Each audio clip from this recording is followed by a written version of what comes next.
Bonjour à tous. Salut. Alors, bonjour, je m'appelle Kaltouma, Kaltouma Damja Bouragé. Écoutez, aujourd'hui j'ai eu plusieurs amis et familles qui m'ont demandé de faire une vidéo pour les tomates. Voilà, et c'est ma première vidéo, soyez indulgents de la qualité ou de l'information que je vais vous donner. Voilà. C'est vrai que j'aurais pu faire les vidéos en filmant uniquement en fait le potager, mais pas me filmer moi en même temps qui parle. Voilà. Donc pour la première vidéo, j'ai décidé en fait de la faire sur la culture des tomates. Ça intéresse beaucoup de gens et les beaux temps arrivent, et donc du coup c'est maintenant qu'il faut lancer les semis de tomates. Alors, cette vidéo, en fait, je vais essayer de parler à deux cibles, c'est-à-dire les personnes qui vivent comme moi en France et qui veulent, et qui veulent cultiver les tomates, et les personnes qui sont en Afrique aussi et qui souhaiteraient se lancer en fait dans la culture des tomates. La chose, c'est que ici, on a en France, ou en Europe, aux États-Unis, on a les équipements en fait pour pouvoir cultiver dans de bonnes conditions. Ce qui n'est pas le cas en fait en Afrique, où il va falloir utiliser en fait les différents supports et tout qui sont disponibles pour pouvoir effectuer une culture à la maison. Voilà. Là, je parle pas de culture, comment on dit ça, de maraîchage ou de culture dans un grand champ et tout. Là, c'est vraiment pour ceux qui veulent avoir un potager, que ce soit petit, grand, à la maison. Voilà. Alors, on va commencer. Je vais déjà vous montrer ici ce qu'on trouve comme graines. Voilà, on a différentes marques qui vendent des graines de tomates, différentes variétés, des centaines de variétés de tomates. Donc là, par exemple, ça c'est la marque Lidl qui fait des tomates Moneymaker. Donc c'est ça. Voilà, on choisit en fait la couleur, la forme, le goût, que ce soit très sucré ou pas. Voilà, on a différentes formes de tomates, de graines qu'on peut trouver au marché. Là, j'ai des amis qui m'ont envoyé des États-Unis. Donc là, c'est des tomates qui viennent des États-Unis, tomates jaunes comme ça, ou de cette forme-là. Voilà, et tout marche. Et donc, on va commencer déjà, je vais vous expliquer un peu les différents supports en fait dont vous avez besoin pour vraiment faire dans de meilleures conditions. On parle de godets souvent dans les vidéos. Les godets, c'est ça en fait. On a différentes formes, on a différentes tailles. Voilà, ça c'est du 5 je crois, ça c'est du 7 cm de diamètre. On a un peu plus. Voilà, là c'est plutôt un godet rond. Voilà, il y a différents godets qui existent sur le marché. Voilà, et après on parle aussi de terrine ou de... On parle également de ce genre de choses. Donc ça en fait, ce sont des... On appelle ça des... Bon, comment c'est parti comment on appelle ça encore? On appelle ça des bacs de culture en fait. Voilà, ça, c'est des mini bacs de culture. Donc vous avez aussi différentes tailles, différentes tailles en longueur, en largeur, en forme, en profondeur et tout. Il y en a plusieurs. Voilà, donc vous avez ce genre de choses qu'on peut trouver au marché. Vous avez aussi ce genre de choses, donc c'est un peu plus grand et toujours percé. Il faut toujours avoir ces bacs de culture percés. C'est impératif, sinon vous allez noyer les racines. Voilà, donc je vous montre un peu tout ce que j'ai avec ça. Pareil, ça aussi, l'avantage avec ces grands bacs de culture, c'est que vous pouvez, c'est quand vous avez en fait beaucoup de semis à faire. Voilà, là vous pouvez partir directement là-dessus. Donc ça vous permet de faire plusieurs pieds de tomates, concombres, salade. Ça c'est parfait, vous pouvez partir là-dessus. Ensuite, vous avez aussi ce genre de format. Là c'est plus rigide parce que là c'est en plastique, ça ne dure pas trop. Alors que ça en fait c'est vraiment rigide, c'est très dur, donc ça peut durer très longtemps. Voilà. Donc voilà en gros, alors au fur et à mesure voilà, des vidéos et tout, je vais vous montrer les différents supports, comment j'utilise ici, et aussi le plan B ou C, c'est-à-dire bah, les supports qu'on peut éventuellement adapter en fait pour la culture. Premier exemple, ça. Ça en fait, comment on dit ça là? Un, euh, c'est un support en fait qu'on a souvent à la maison. C'est quand on achète des légumes ou des fruits au supermarché. Donc c'est dans ces conditionnements en fait. Dans ces conditionnements, voilà, ils mettent ce genre de support, et ça c'est vraiment très bien. C'est vraiment très bien pour faire pareil plusieurs semis, quand par exemple on a les salades, les oignons, même les tomates.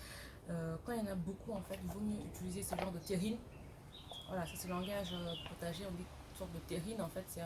Les terrines, ça veut dire que on va mettre de la terre et on va mettre plusieurs graines au même endroit, sans les séparer en fait dans des bacs de culture, des carrés.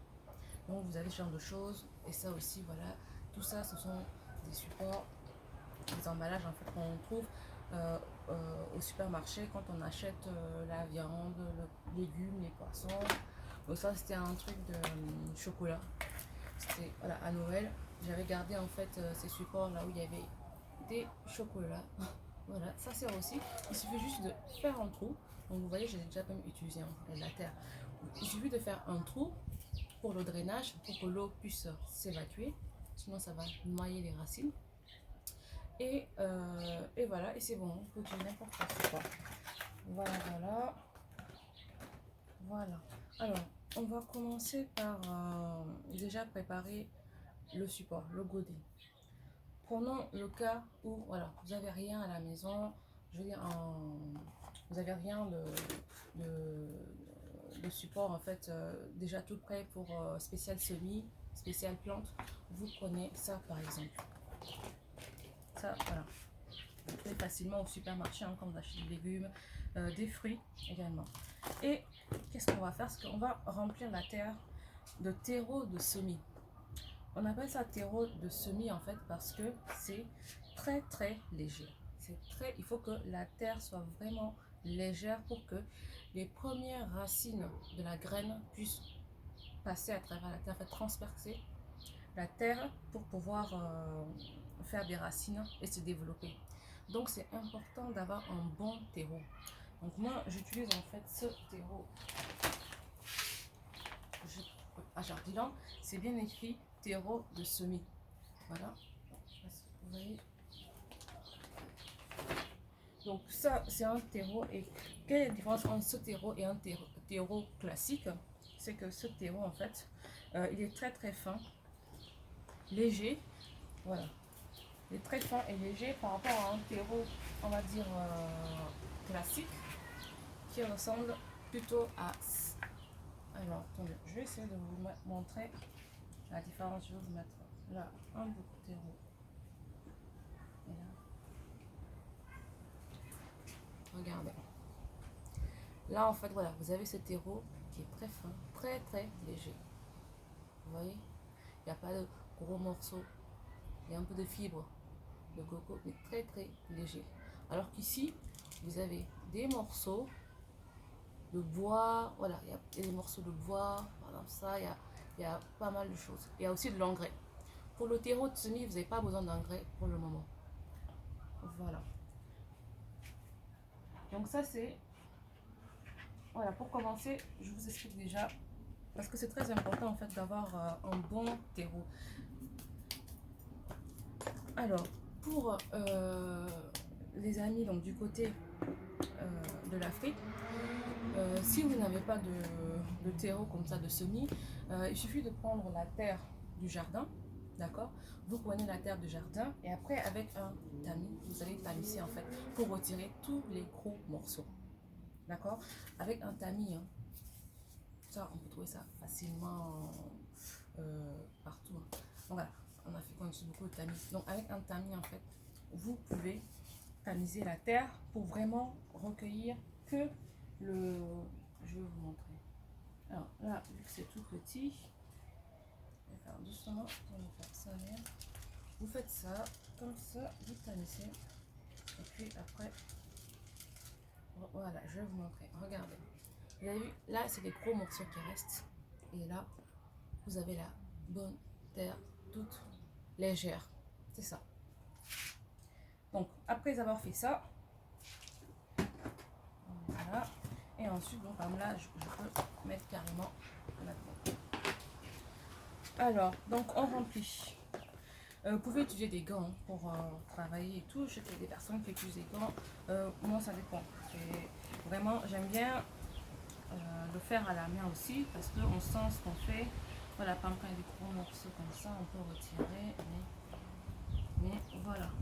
Alors, on va pas en faire beaucoup parce que j'ai déjà planté en fait les graines de tomates. Excusez-moi pour le vent, je sais pas si ça sera gênant au niveau de la vidéo. Voilà. Alors, quand on remplit la terrine, on tasse une première fois, d'accord? Il faut que la terre soit un peu plus compacte, que les racines puissent vraiment s'agripper. Si c'est trop léger, ça fait des trous d'air et c'est pas bon. Donc vous tassez. Prenez quelque chose, un support avec les doigts. Allez, on tasse. Voilà, là c'est tassé, ok? En même temps, je vais faire un exemple avec un godet classique en France. Et avec ce support qu'on voit partout en France. Voilà. Alors, je vais également remplir. Et pour remplir, on remplit comme ça. Regardez. Au début, on fait légèrement. Voilà. Voilà. Et ensuite, avec les doigts, on appuie pour que ça rentre bien au fond. Ok. Et ensuite, une deuxième fois, on tasse bien, que ce soit bien rempli. Une fois que c'est rempli, en fait, on va arroser une première fois. D'accord? Parce que ça va aider en fait le fait voilà, que ce soit arrosé. Après, vous pouvez arroser aussi à la fin, mais vraiment, moi j'aime bien arroser. J'aime bien arroser en fait, humidifier en fait un peu la terre avant de mettre la graine. Parce que des fois, il y a des graines qui sont toutes fines, toutes petites, et un peu de vent, poum, la graine s'en va en fait. Donc voilà, ça je vais mettre ça de côté. Ensuite, on va arroser. L'arrosage. Alors, n'oubliez pas, il y a toujours des trous. Il ne faut pas oublier de faire des trous. Hein. Il y a toujours des trous dans tout ce que je viens de faire là. Ça, je le mets là. Ah oui, excusez-moi, j'ai oublié de dire, en Afrique, on peut, même ici en France, hein, il y en a qui utilisent aussi ça, ces plateaux des œufs d'œufs là. On en trouve même en Afrique, partout. Avec ces plateaux, en fait, on peut le remplir. Regardez. Il suffit de remplir, voilà, tous les trous. Vous remplissez tous les trous. Et ensuite, quand c'est plein, vous allez mettre votre graine à l'intérieur. Alors, j'ai dit qu'on va arroser. Concernant l'arrosage, pour le moment, je vais arroser en fait, voilà, vous pouvez arroser comme vous voulez et tout. Il n'y a pas encore la graine, donc vous pouvez y aller. Et ensuite, après, je vous expliquerai la méthode pour arroser délicatement quand la graine est posée en fait. Voilà. Donc là, alors là, je vais vous montrer, c'est pour le besoin de la vidéo. Je vais vous montrer en fait ce que font beaucoup de gens. Ce qu'on fait en fait naturellement. Voilà, on va venir arroser comme ça. Ok, voilà. Moi, je privilégie en fait l'arrosage par capillarité, c'est-à-dire je viens arroser en fait la tasse. Voilà, vous mettez une tasse avec des rebords, voilà. Et moi en fait, j'aime bien arroser, mettre l'eau au niveau de la tasse en fait. Et ensuite, par capillarité, l'eau, la terre en fait va venir chercher l'humidité, l'eau va remonter et vous allez voir, au bout de quelques minutes, la terre elle est humide. Voilà. Donc là, ça c'est arrosé. Donc, Je mets de côté. Et ça, pareil, on peut faire la même chose. Voilà. Et ici, alors j'aurais dû prendre un petit plateau, mais c'est pas grave, j'ai toujours quelque chose. Voilà. Juste ça, ce support. Et c'est parti, on arrose. Voilà. On arrose tout ça, bien humide. Allez, c'est parti. Bon, comme je l'ai dit tout à l'heure, ici, voilà, en Europe, on a les graines qu'on peut acheter au supermarché ou en jardinerie pour planter la variété qui nous intéresse. Sauf que voilà, même ici pour ceux qui n'ont pas de graines, hein, qui sont à la maison et là qui aimeraient bien en faire, ou par exemple qui ont ciblé, je sais pas, une variété qui leur plaît bien et tout et qu'ils aimeraient bien avoir ce fruit là à la maison, en dehors des fruits qui sont greffés, j'ai dit bien greffés, parce qu'il y a des variétés en fait qui ont été greffées ou qui ont été hybridées, c'est-à-dire qu'on a pris plusieurs variétés, en fait deux variétés qu'on a hybridées en fait pour faire une nouvelle variété. Donc là en fait, quand vous prenez la graine de ce fruit, alors là c'est pas dit que c'est même, voilà, c'est rare même que vous ayez la même variété que vous avez mangé parce que c'est une variété hybridée ou greffée. Donc on part sur le, voilà, mais dans tous les cas vous aurez une tomate. Mais quelle tomate, ça, voilà, vous verrez le jour où les fruits vont sortir. Donc on prend une tomate, hein, voilà, par moi j'ai pris celle-là que j'avais au frigo. On prend n'importe quelle tomate, voilà, on découpe et ensuite on tranche. Vous allez voir, on va essayer de récupérer, voilà, comme tout le monde sait, il y a des graines dans les tomates. Vous prenez,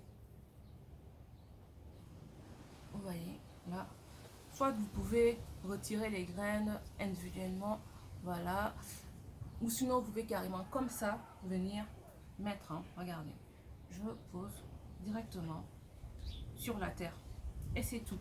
Vous pouvez même vous amuser à découper comme ça la tomate, vous voyez, en gros morceaux, et vous venez, vous mettez sur la terre, il n'y a pas de souci, ok, voilà.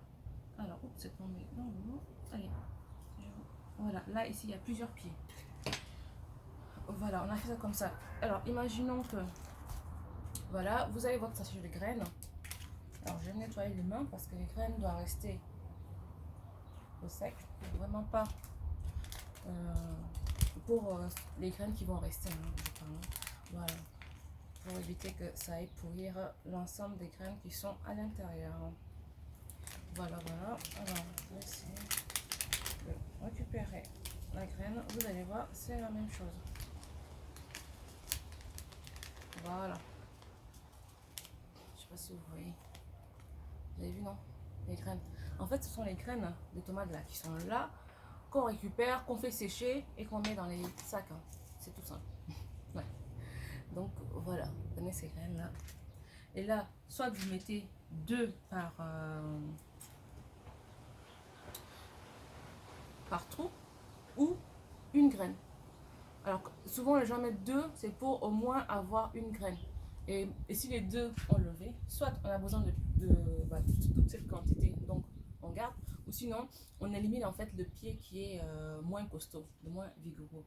Sinon, allez, voilà, il suffit juste de venir poser la graine par-dessus, comme ça.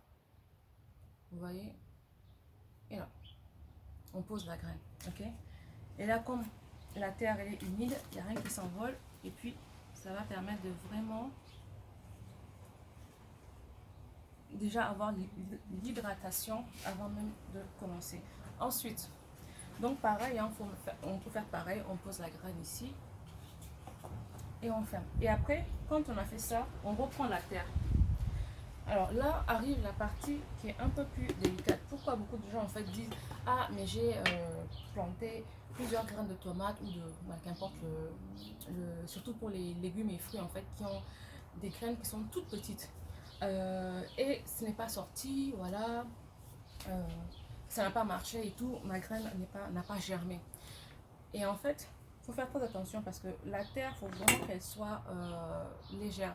C'est pour ça qu'on parle des semis, de terreau de semis, un spécial semis, parce que c'est léger en fait. Ça permet à la graine, d'une part, au cotylédon, en fait, c'est les deux premières feuilles qui sortent, et les racines commencer à se développer, d'accord?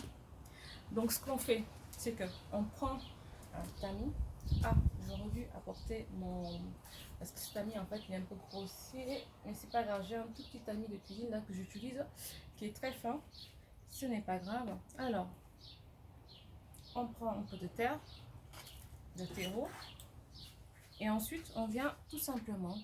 Je vais vous montrer. Voilà, regardez. On vient tout simplement couvrir, d'accord, la terre, la graine. On vient couvrir délicatement la graine. Vous voyez, voilà. On couvre la graine.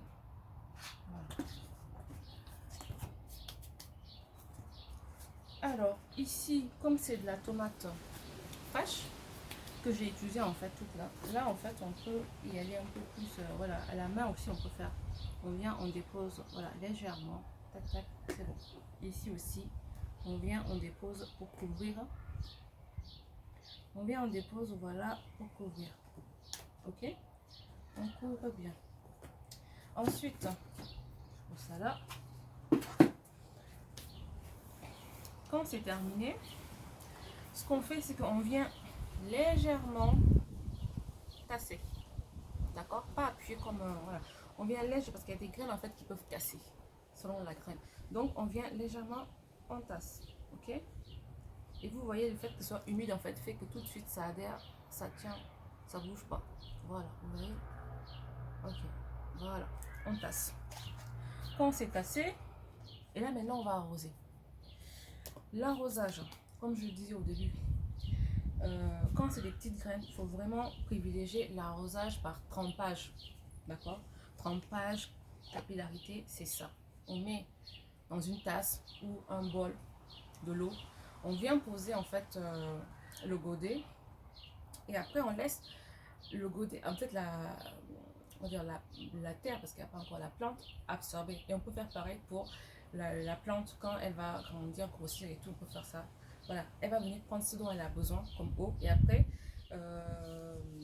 au bout de quelques temps on voit qu'il y a l'eau qui stagne et tout et aussi on voit la couleur qui change au niveau du terreau. Le terreau devient noir. Quand il est noir, ça veut dire que le terreau est humide, d'accord? Ou sinon en soulevant on voit que c'est lourd. Là c'est pas encore lourd, hein. Voilà, en soulevant c'est lourd et là ça veut dire que le terreau est bien humide et là on retire l'eau, d'accord? Voilà, donc on va poser ça ici, ou sinon l'autre solution c'est de pulvériser en fait avec d'arroser avec un pulvérisateur qui soit très doux. On a ça c'est un pulvérisateur qu'on peut trouver au supermarché partout ici en France. Il suffit de mettre de l'eau, par contre de l'eau à température ambiante, pas de l'eau froide ou chaude. Pour avoir l'eau à température ambiante, il suffit de remplir la bouteille, voilà, de remplir une bouteille d'eau, ouvrir la bouteille pendant 24 heures à l'intérieur. Vous laissez la bouteille d'eau, voilà, quelque part et tout, pendant 24 heures. Au bout de 24 heures et tout, on peut arroser. Mais là, c'est même pour les temps d'intérieur et tout. Et pour les semis, hein. Je ne parle pas après du potager, quand c'est dehors, quand on vient arroser, là on arrose, voilà, avec l'eau de pluie, avec ce que vous voulez. Mais pour les semis, en fait, c'est bien que la température soit ambiante. Voilà.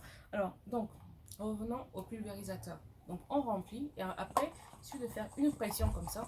Tac. Voilà. Et ensuite, on vient, on arrose. Vous voyez? Vous voyez, c'est très très léger. Hein. Voilà, ça ne fait pas voler ni la terre, ni voilà. Là, c'est très très léger. Après, voilà, ça prend du temps. Mais voilà, là, c'est léger. Parce que si on prend, imaginons que je prends la bouteille pour arroser, ça va faire un gros trou. Donc, ça peut déplacer la graine, ça peut l'enfoncer, d'accord? La graine peut être enfoncée, peut voilà, voler. Voilà, si on fait ça, ça va faire un gros trou. Vous allez voir quand ça va, quand l'eau sera absorbée, ça va faire un gros trou. Donc, on évite en fait. Alors, j'ai vu aussi beaucoup de vidéos en Asie. En Asie, en fait, ils prennent une bouteille, ils ferment, après ils font des trous au niveau du bouchon. Là. Ils font des trous et après ils viennent arroser. Voilà. Alors là, j'avais fait un trou qui était un peu trop gros là au début et après j'ai fait des trous plus fins. Voilà, il suffit de faire des trous qui sont fins. Et par exemple là, voilà, je n'ai pas très bien réussi. En fait, je fais des trous qui sont... Bon, après, vous pouvez faire des trous comme ça aussi. Hein. Mais si vous voulez plus fin, il suffit de vraiment prendre une aiguille, quelque chose de très fin pour faire des trous.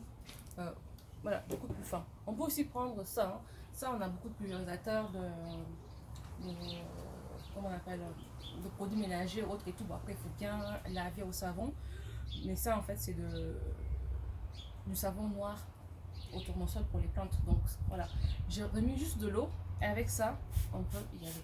Vous voyez? Donc, voilà. Il y a plusieurs supports pour pouvoir arroser délicatement. D'accord? Voilà.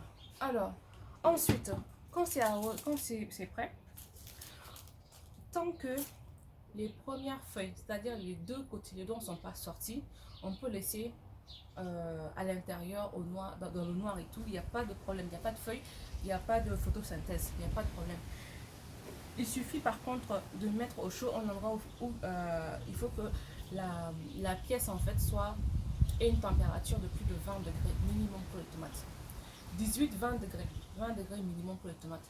Donc c'est pour cela que il y a quelques mois, quand on le faisait ici en France, en fait, pour pouvoir anticiper la saison, parce que ça prend du temps un peu à pousser, comme ça au mois de mai, juin, on peut commencer à récolter les premières tomates.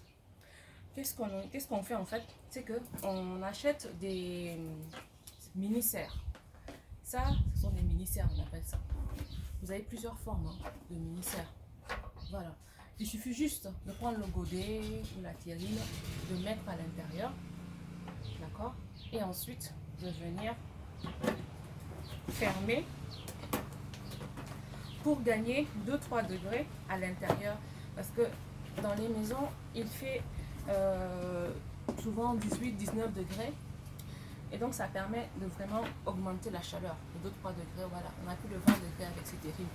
Vous avez aussi ce genre de système. Ça, c'est en plastique. Voilà, ça, c'est un peu plus résistant. On trouve à Lidl. C'est 2,90 € l'ensemble. Donc, c'est pas très cher.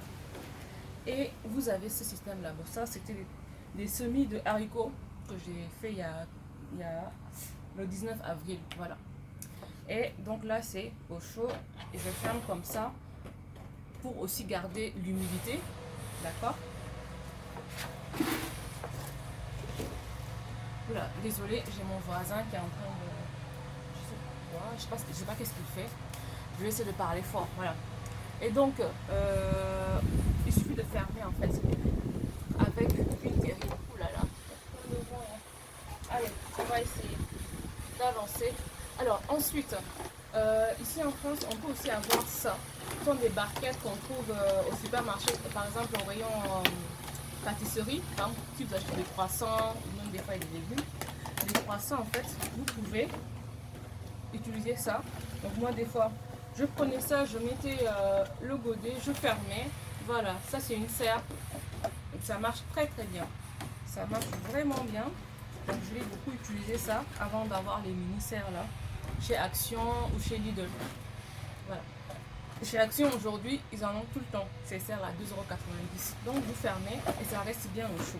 Par contre, en Afrique, comme il fait déjà chaud, pardon, il ne faut pas mettre de serre. Hein. Il ne faut pas du tout mettre, ça va. Parce que si c'est trop chaud après, ça ne va pas lever. Ah oui, et pareil, j'ai oublié de vous montrer un autre exemple de support, la bouteille. Je m'en souviens un peu. La bouteille d'eau. Il suffit de découper une bouteille, voilà, et après de ne pas oublier de faire des trous, et ça vous sert de godet. Voilà, et vous mettez la terre, et ça marche, vous pouvez semer les graines et tout, et ça marche vraiment. Et si vous avez des plus grandes bouteilles et tout, vous pouvez même découper, et là pour le coup, carrément laisser le pied de tomate là-dedans. Faut bien l'enrichir, d'accord? Et après, il faut arroser régulièrement. Et voilà, vous pouvez manger vos tomates sans même mettre dans la terre. C'est possible. Et ça marche. Voilà. Donc, ça, c'est bon pour les supports. Et alors, donc du coup, il faut garder ça minimum 20 degrés. Ok. Dès que les deux premières feuilles sortent, alors là, il faut la lumière. Impérativement, il faut la lumière.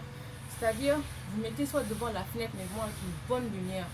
Ou sinon, là aujourd'hui, comme les températures sont assez sont importantes, en fait, on est à plus de 20 degrés maintenant. Vous pouvez mettre ça dehors, devant la maison et tout, au jardin, juste pendant la journée, hein, parce que le soir, quand même, la température descend. Ok. Et ceux qui sont en Afrique, vous pouvez laisser ça comme ça dehors. D'accord. Vous pouvez laisser ça comme ça dehors, sans couvrir rien du tout. La chaleur, donc au bout de quelques jours, entre 7 et 15 jours, la tomate, elle sort en fait, elle lève. C'est-à-dire, elle sort, il y a les deux feuilles qui commencent à sortir. Bon, malheureusement, j'ai pas une tomate là en cours pour vous montrer. Bon, j'ai d'autres légumes, mais pas une tomate pour vous montrer.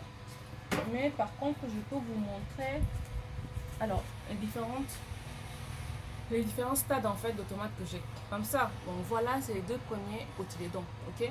Et là, ce sont les deux premières vraies feuilles. Je sais pas si vous voyez, voilà. Ça, je l'ai rempoté en fait, parce qu'au début, j'avais mis dans des terrines comme ça.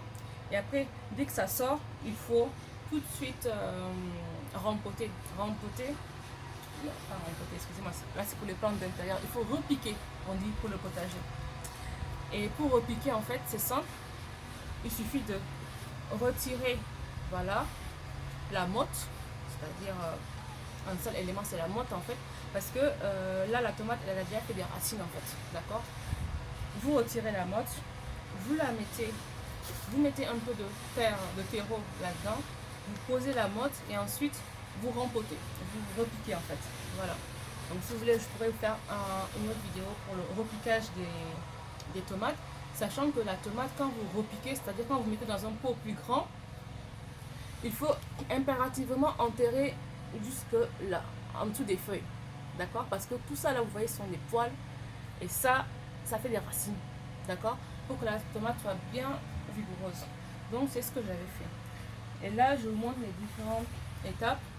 Voilà, là c'est un peu plus grand. Alors ça, ce sont des tomates que j'avais plantées le 20 mars. Okay. Là, c'est le 20 mars. Et ensuite, je vais vous montrer ici. Ça, ce sont des tomates que j'ai plantées le 3 mars, jour de mon anniversaire. Les mêmes, hein, le 3 mars. Donc, ça dépend de la variété. En fait, il y a des variétés qui vont pousser très vite, d'autres plus doucement et tout. Voilà, ça dépend vraiment de la variété. Mais en tout cas, au bout d'1 mois et demi, voilà le pied que vous avez de tomates. D'accord. Donc ça, pareil, ça c'est une tomate cerise. Donc c'est plus fin, c'est plus petit en fait. Les feuilles sont beaucoup plus petites qu'une tomate normale, une grosse tomate. Et vous voyez, les godets sont plus grands. D'accord. Et là, je commence à voir que les racines commencent à sortir. Dès qu'on voit les racines apparaître ici, ça veut dire qu'il est temps de repiquer, de mettre dans plus grand ou de mettre directement en terre. Nous ici, on ne peut pas encore prendre le risque de mettre en terre. On est le 24 avril parce que jusqu'à mi-mai, en fait, on peut encore avoir des gelées. Comme il y a une semaine ou deux, il y a eu des gelées. J'ai perdu quelques pieds d'aubergine ou autre que j'avais laissé dehors, mais voilà. Et donc, ce qui fait que là, si ça commence à enraciner et tout, à être très serré, il faut impérativement repiquer dans un godet plus grand. Voilà, je vous mettrai peut-être dans un truc plus grand. Vous voyez, voilà, plus grand. Et j'ai encore un peu plus grand. Ainsi de suite, voilà, encore plus grand. Je voulais juste voir au niveau des racines. Ah voilà, là on voit, ça commence à bien raciner là, à remplir. Ok, donc là ça peut encore rester.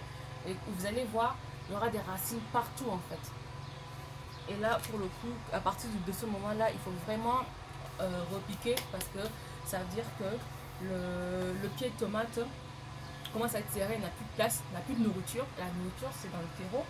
Hein, et on pense à toujours mettre de l'engrais. Donc là, j'ai des granulés d'engrais. Moi, j'utilise un engrais bio. Voilà. Ça, en fait, j'utilise un engrais biologique, un engrais organique en fait. Et voilà, ça ressemble à ça. Vous pouvez avoir de l'engrais liquide ou vous pouvez même vous-même faire votre engrais hein, avec Il y a des plantes qui peuvent servir d'engrais, par exemple la bourrache, la moutarde, et, il y a beaucoup de choses. Alors voilà, donc du coup je vous ai montré les différents stades. Ça c'est au bout de 1 mois et demi, ça fait ça. Et au bout de 1 mois et demi, là, la tige, vous voyez, elle est quand même plus importante. On va commencer à tutorer la tomate. Tutorer, c'est-à-dire on met un bout de bois là pour comment ça s'appelle, vous pouvez prendre un bout de bambou ou de bois, tout ce que vous avez pour essayer de faire tenir en fait la tomate, qu'elle ne penche pas, qu'elle ne casse pas. Et après, vous prenez des attaches comme ça. Alors, il y a plusieurs sortes d'attaches, hein, même des fils. Hein. Vous prenez ce que vous voulez. Il suffit juste de venir, voilà, bien redresser la tomate pour qu'elle reste bien debout. Vous voyez? Voilà. Et ça, il faut le faire au fur et à mesure que la tomate elle monte. Hein. C'est obligé, impérativement, sinon la tomate en fait elle va s'affaisser et après elle va être par terre. Donc les fourmis vont s'amuser à manger les tomates, les fruits. Donc si on va éviter ça et tout, et que surtout qu'elle continue à pousser, là on y va. Et plus tard, je ferai une autre vidéo pour vous expliquer les gourmands, tout ça, voilà, le rempotage, c'est vraiment autre chose. Là pour l'instant, pour le démarrage, voilà comment on sème les graines de tomates. On peut faire pareil hein, avec le poivron. Je vous montrer. Là, c'est les graines qu'on récupère ici. Vous voyez, voilà, c'est les graines là, on récupère, on fait la même chose. Ensuite, les tomates, il faut impérativement planter à côté, on appelle ça un œillet d'Inde. Un œillet d'Inde. Un œillet d'Inde, ah dommage, j'ai pas apporté le sachet de la graine. Voilà, ça c'est un semis que j'ai fait d'œillet d'Inde, ou sinon partir en jardinerie, il y en a plein partout. Et ça permet vraiment d'éviter la maladie, alors je ne me rappelle plus du nom de la maladie, des tomates. Et ça évite vraiment cette maladie et tout, et c'est vraiment important d'avoir ça. Ensuite, pour ceux qui sont en Afrique qui ne trouveraient pas de d'Inde, il faut vraiment essayer de trouver des plantes associées avec des plantes répulsives. En fait, par exemple, l'ail, les poireaux, coriandre, basilic, moutarde. Tout ça, en fait, c'est une odeur qui est très forte. Et ça va vous aider en fait à lutter par rapport aux nuisibles. Il y a des punaises, il y a des pucerons, les mildiou, il y a beaucoup de champignons et tout qui viennent attaquer les tomates et les autres légumes aussi. Donc pensez à mettre en fait tout ce qui peut apporter de fortes odeurs comme oignons, ail, coriandre, les épices là aussi, persil. Ça marche bien pour vraiment aider la plante. Voilà. Bah écoutez, j'ai terminé avec cette première vidéo. Désolée, ça a peut-être été un peu bruyant. Voilà, après, je sais pas si je serais capable de pouvoir préparer des vidéos très professionnelles parce que je travaille à temps complet, j'ai des enfants, j'ai mon gros potager, voilà, j'ai beaucoup de choses, donc du coup je suis pas sûre de pouvoir vraiment tenir comme ça dans la durée. En tout cas, faire des vidéos préparées là, c'est un one shot que je fais ça. Voilà, il y a des erreurs, mais en tout cas, j'essaye vraiment d'expliquer et sûr qu'au fur et à mesure, voilà, je vais essayer de faire des vidéos de qualité et tout pour répondre à vos questions et puis voilà. Alors, je vais vous faire un tour rapide de mon potager, mais rapidement, pour conclure.